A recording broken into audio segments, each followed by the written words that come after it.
Hello, I'm Kirsty Prod, and this is my individual oral presentation for IB A1 English. My presentation is going to be based on Regeneration, which is a novel by Pat Barker, and in my presentation I am going to discuss how Yealland may be seen as a symbolic character and how he is significant when he is being compared to rivers. Regeneration is based on the lives of several men during the First World War, and it dates back to around the Edwardian period. And during this period, men were supposed to be tough, emotionless, and well presented. However, we are introduced to the men who would be excluded from the typical Edwardian society, and these are the men who have broken down, and the men who have shown weakness, and also the homosexuals. These men we see have been brought home from the war front and have been provided with care and treatment so that they may be cured. In Regeneration, we are also introduced to the doctors who cure these men, Rivers and Yealland, who are both perceived as patriarchal figures or father figures.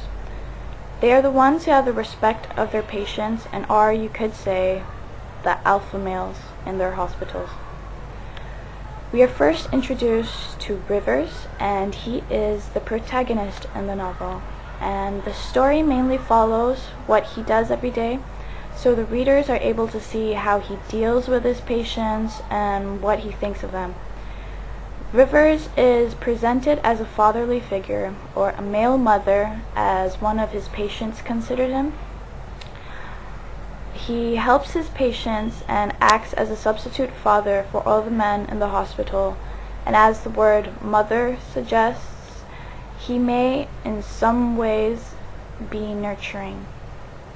When he visits Burns in Suffolk, for instance, Barker mentions that Rivers and Burns both engage in activities like father and son. Rivers is also presented as a man with a lifelong stammer, and in a way, Rivers' stammer may be seen as his weakness or his downfall. Because even though he is a man of high status, if he cannot speak properly, people are unlikely going to listen to him or take him seriously. Like Pryor, for instance, he was very cold towards Rivers during Rivers' first attempts at bonding with him, and he immediately pointed out Rivers' stammer.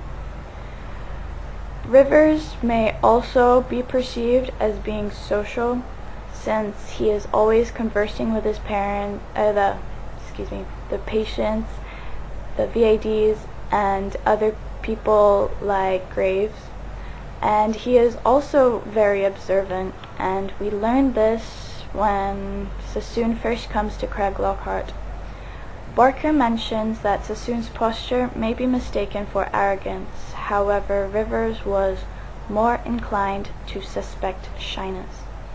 He watched Sassoon's mannerisms very closely, watched the way he used the cutlery, and was able to spot that Sassoon had a disguised stammer. Rivers is also presented as being patient, since he understands that treating his patients will go on for more than one session. He was also very patient with Pryor when he first came, because Pryor was being very difficult. Compared to Rivers, Yealland is not exactly presented as being very approachable. Immediately he is mentioned to be an impressive figure, which suggests that he looks very superior and is therefore quite intimidating.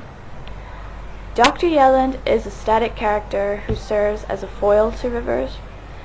He may be seen as arrogant through his actions and his mannerisms, and he refuses to believe that any other method could be better than his own.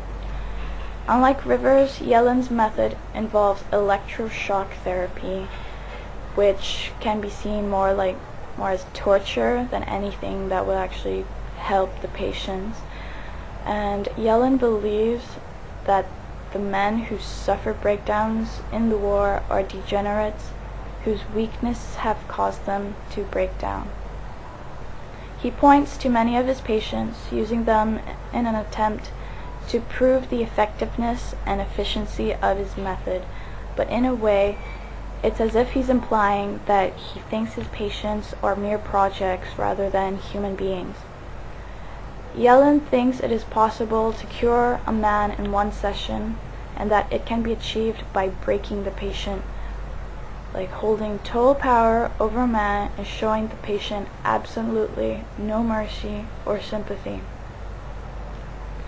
In a way, Yealland's character may be seen as a metaphor, since he represents the control the government exerts over its people. Since the government is unsympathetic to individual cases, the state continues to persevere in fighting in a war that may seem purposeless and sacrificing the lives of helpless men. Like the state, Yealland does not consider or realize the consequences of his actions, since he never follows up with his patients after their treatment, so he will never understand if his treatment has ever done more harm than good.